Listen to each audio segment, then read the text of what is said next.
Alam mo ba kung paano naganap ang isang rebolusyong hindi ginamitan ng armas ngunit nagpatalsik sa isang diktador? Ang EDSA People Power Revolution ay isang natatanging bahagi ng kasaysayan ng Pilipinas, isang kilusan kung saan libu-libong Pilipino ang nagtipon sa EDSA upang ipaglaban ang kalayaan at demokrasya. Pero paano nga ba ito nagsimula?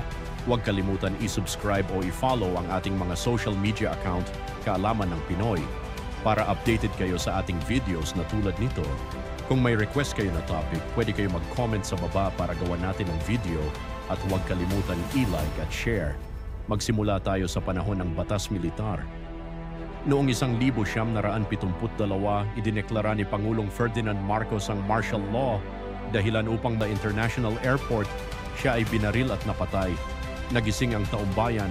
Daan-daan na libong Pilipino ang nagmarcha sa kalsada upang ipakita ang kanilang pagkadismaya sa gobyerno. Ang galit ng mamamayan ay lalo pang tumindi nang magkaroon ng snap elections noong Pebrero 7, 1986, kung saan tinalo umano ni Marcos si Corazon Cory Aquino sa isang halalan na di umano'y puno ng pandaraya. At dito na nagsimula ang EDSA People Power Revolution.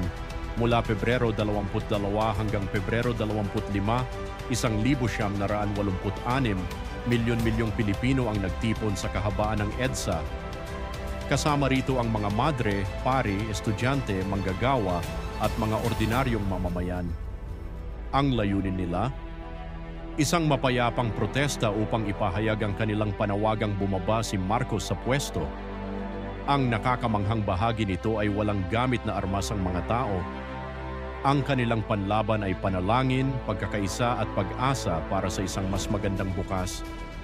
Nagkaroon ng tensyon ng utusan ni Marcos ang mga sundalo at tangke na lusubin ang mga tao sa EDSA, ngunit hindi ito nagtagumpay. Sa halip, maraming sundalo at opisyal ng militar ang kumampi sa mamamayan, kasama sina Fidel Ramos at Juan Ponce Enrile na tumalikod sa administrasyon ni Marcos. Sa huli, hindi na kinaya ng rehimen ang lumalakas na sigaw ng bayan. Noong Pebrero 25, 1986, umalis si Ferdinand Marcos at ang kanyang pamilya patungo sa Hawaii. Ang EDSA People Power Revolution ay nagtagumpay at si Cory Aquino ang nanumpa bilang bagong Pangulo ng Pilipinas. Ang EDSA Revolution ay hindi lamang isang tagumpay ng demokrasya, kundi isang patunay na ang kapangyarihan ng mamamayan ay mas malakas kaysa sa sinumang pinuno. Hanggang ngayon, nananatili itong simbolo ng pagkakaisa at tapang ng mga Pilipino sa harap ng pang-aabuso at pang-aapi. At diyan nagtatapos ang ating kwento tungkol sa EDSA People Power Revolution. Kung nagustuhan mo ito, huwag kalimutang mag-subscribe sa Kaalaman ng Pinoy para sa mas marami pang kaalaman tungkol sa ating kasaysayan. At kung may gusto kayong ipagawang topic, i-comment lang sa baba. Huwag ding kalimutang i-like at i-share ang video na ito para mas marami pang makaalam ng kasaysayan ng ating bansa. Salamat sa panonood at hanggang sa susunod nating video, kita-kits mga ka-KNP.